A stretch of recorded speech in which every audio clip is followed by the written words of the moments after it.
Songs for Unusual Creatures, Earth's strangest animals, and the music they inspire.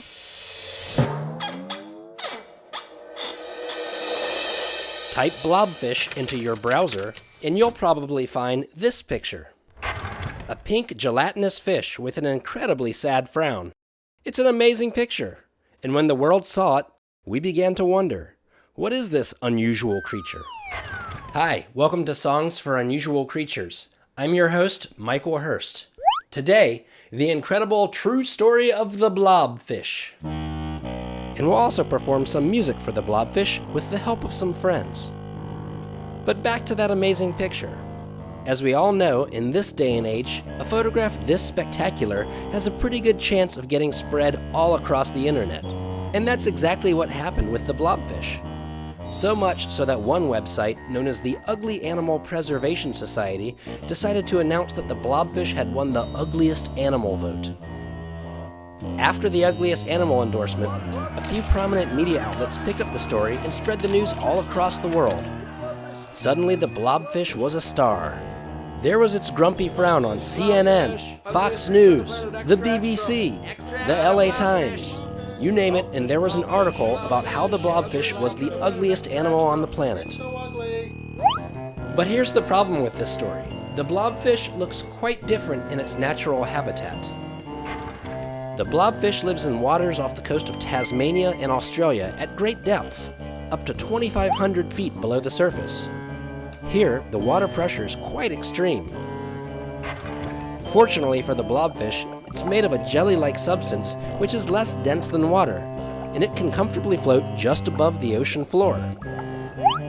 So in the water, it looks more like this, instead of this.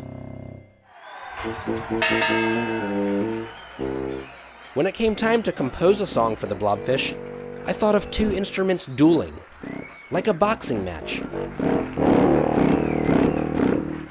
With my friend Doug Quint playing contrabassoon and Paul Cohen playing tubax. This is a new contrabass saxophone that we call a tubax. It can be assertive and it can be nasty, but it can sing like a child. The contrabassoon is big and beautiful. It's loud and it's low and it's made of wood.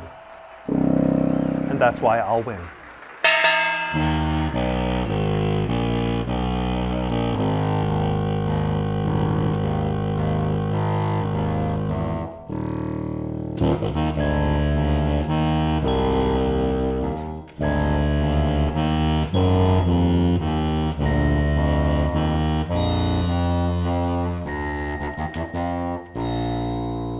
So how did the Blobfish become the ugliest animal on the planet?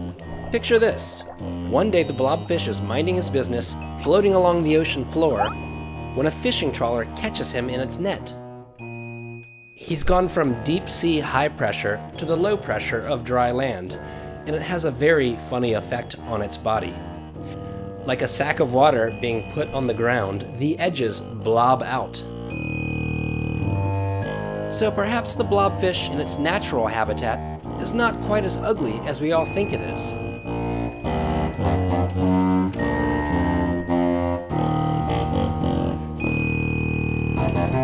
Okay, so we're approaching the end of this episode, and if there's one thing I can think of that would make an awesome closing, it would be to see your best Blobfish face.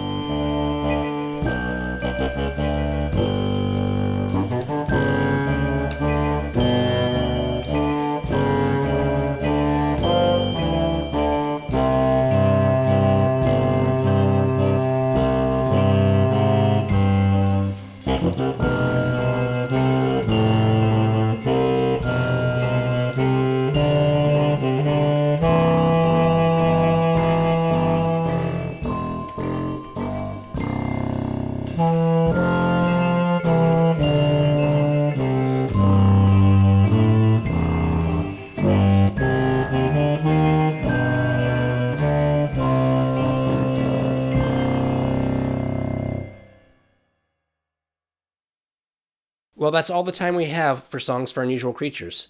Thanks so much for watching, and remember, if you have any questions, please feel free to leave them in the comments section below. We love questions. Bye!